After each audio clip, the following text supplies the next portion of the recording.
Hai sahabat FST, kembali lagi ke acara podcast FST. Nah, hari ini kita kedatangan narasumber, yaitu yang pertama dengan Bapak Ardi Halimwijaya sebagai Kaprodi Manajemen Informatika. Yang kedua itu ada Bapak Fenardi Junasan sebagai Kepala Tata Usaha di Universitas Budi Dharma ini. Nah, sehabis ini kita langsung aja ke acara yang pertama. Untuk pertama-tama, saya akan menginterview Bapak Ardi Halimwijaya. Nah, pertanyaan yang pertama itu, menurut Bapak Ardi, bagaimana sih visi dan misi di program studi manajemen informatika? Jadi kalau dari visi misi dari prodi manajemen informatika itu menjadi program studi manajemen informatika yang terkemuka dan unggul dengan kompetensi dan intelektual di Tangerang. Oke. Itu visinya. Nah, untuk mencapai itu, adapun misi yang akan dilakukan. Jadi, yang pertama itu kita menciptakan lulusan yang memiliki kompetensi dan intelektual. Nah, jadi yang secara profesional di bidang manajemen informatika. Itu yang pertama. Yang kedua, jadi program studi prodi sendiri itu kita akan melaksanakan Tridharma. Nah, dan Tridharma perguruan tinggi, dan kita akan tetap mengembangkan ilmu-ilmu dan perkembangan teknologi gitu kan. Nah, yang akan diterapkan sesuai dengan kebutuhan masyarakat. Tuh. Nah, yang ketiga, kita akan membentuk pribadi gitu kan yang mempunyai nilai-nilai luhur dan berintegritas di Tangerang. Oke, baik. Nah, sekarang kita lanjut ke pertanyaan kedua. Nah, untuk keunggulan nih, saya ingin nanya bagaimana sih keunggulan di program studi manajemen informatika Universitas Budi Dharma ini? Oke, kalau keunggulan kita sendiri ada beberapa gitu kan. Yang pertama, karena kita diploma, itu lebih mahasiswa ini lebih diarahkan ke praktek dan praktikum gitu. Jadi nanti ketika dia lulus, maka dia otomatis harusnya sih bisa langsung kerja gitu. Nah, yang pertama saya sebagai Kaprodinya, pertama kita akan mencoba mencari kerjasama atau MOU dengan perusahaan. Nah, untuk apa? Pertama, kita akan ada magang gitu. Jadi magang di satu semester sebelum tugas akhir atau semester akhir itu kita ada magang. Nah, ada magang atau kerja praktek. Gitu. Jadi kalau magang ya dia ke perusahaan yang sesuai bidang, karena kita di IT berarti kan di TI-nya di IT gitu kan. Nah, atau project. Jadi kalau misalnya kadang perusahaan kan ada yang cuman butuh program doang nih, kita butuhnya program. Nah, maka dia akan membuat programnya aja kayak gitu. Jadi bukan kalau magang kan dia stay di perusahaan, jam kerja dia di perusahaan gitu kan. Kalau khusus yang project ini mungkin awalnya dia sering kesana untuk nanya, mau programnya gimana gitu kan. Nah, nanti bisa dibawa pulang gitu kan. Nah, nanti akan dibimbing oleh dosen pembimbing, nanti diarahkan juga kayak gitu. Nah, dua kegiatan ini diharapkan sih nanti ada sertifikat. Jadi ketika dia lulus bisa dipakai kayak gitu.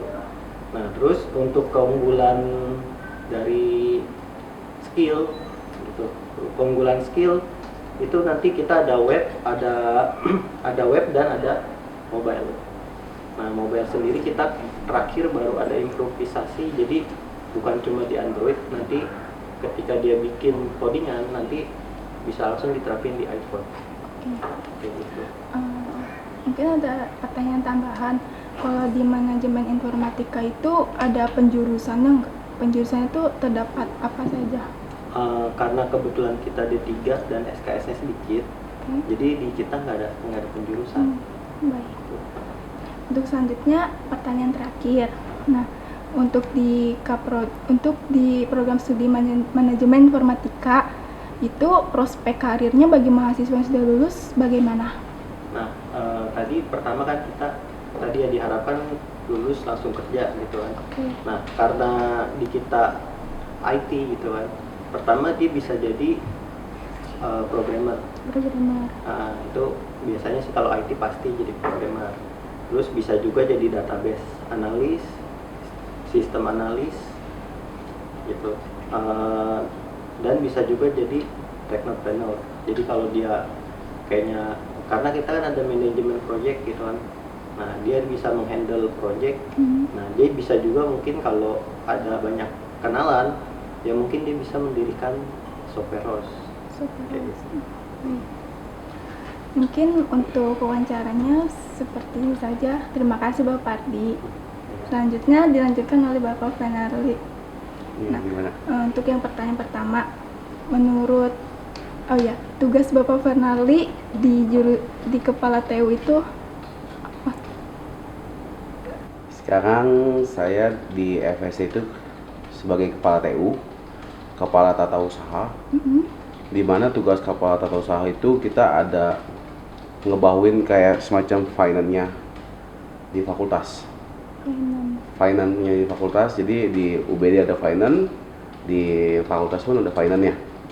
Dari absensi dosen, gaji dosen, pembentukan NIDN dosen, dari sistem kelasnya, UTS UAS, itu kita yang koordinir.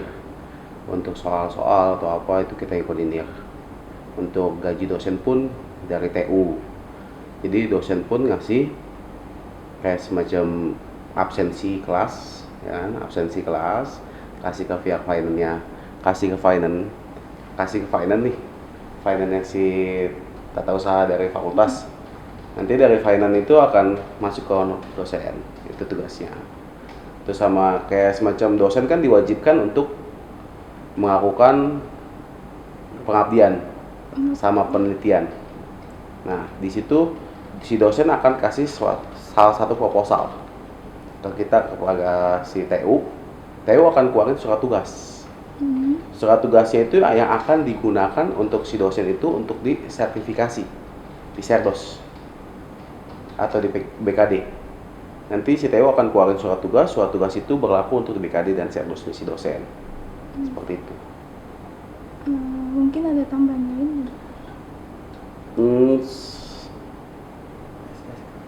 Paling kita SK sih ya. Kalau TU itu kita kebanyakan kayak SK ngajar, SK koordinator, ya kan, semua SK yang kalian nih, ya kan, kalian kan dari Hima, ya kan, dari Hima pun pasti punya SK dong. SK itu akan dikeluarkan dari kita. SK akan ditandatangani oleh dekan bahwa kalian adalah kegiatan aktif dan resmi yang dipunyain oleh FST. Nah, untuk yang kedua, menurut Bapak Fenarli, gimana nih saran dan masukan untuk mahasiswa supaya di saat perkuliahan berlangsung mahasiswa tuh antusias gitu terhadap materi yang diberikan oleh dosennya? Kalau antusias sih tergantung dari mahasiswanya nih, ya kan. Kadang kan mahasiswa ada yang titik jenuh. Ya bohong lah kalau kalian itu nggak ada waktunya untuk titik jenuh. Semester 1 sampai semester 3 oke, kalian rajin, ya kan, untuk kuliah. Pasti nanti semester 4 dan semester 5 akan menemukan titik jenuhnya nih, titik jenuh kuliah, ya kan. Kalau kita proses belajarnya, kita tidak hanya untuk kasih materi saja, ya kan, kita selalu ada kayak semacam video, ya kan. Video selesai kita kasih materi, kita kasih videonya. Jadi mereka itu nggak jenuh dalam mata pelajaran itu. Satu buat motivasi mereka juga, ya kan. Kuncinya sih jangan malas. Dari diri mahasiswanya. Dari diri mahasiswa sendiri jangan malas. Mereka punya kepinginan untuk lulus, ya kan. Tujuan mereka itu kuliah apa? Kuncinya jangan malas kuliah itu.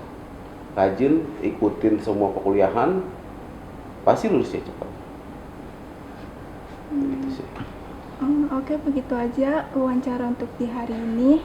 Terima kasih atas waktunya yang sudah diluangkan. Terima kasih.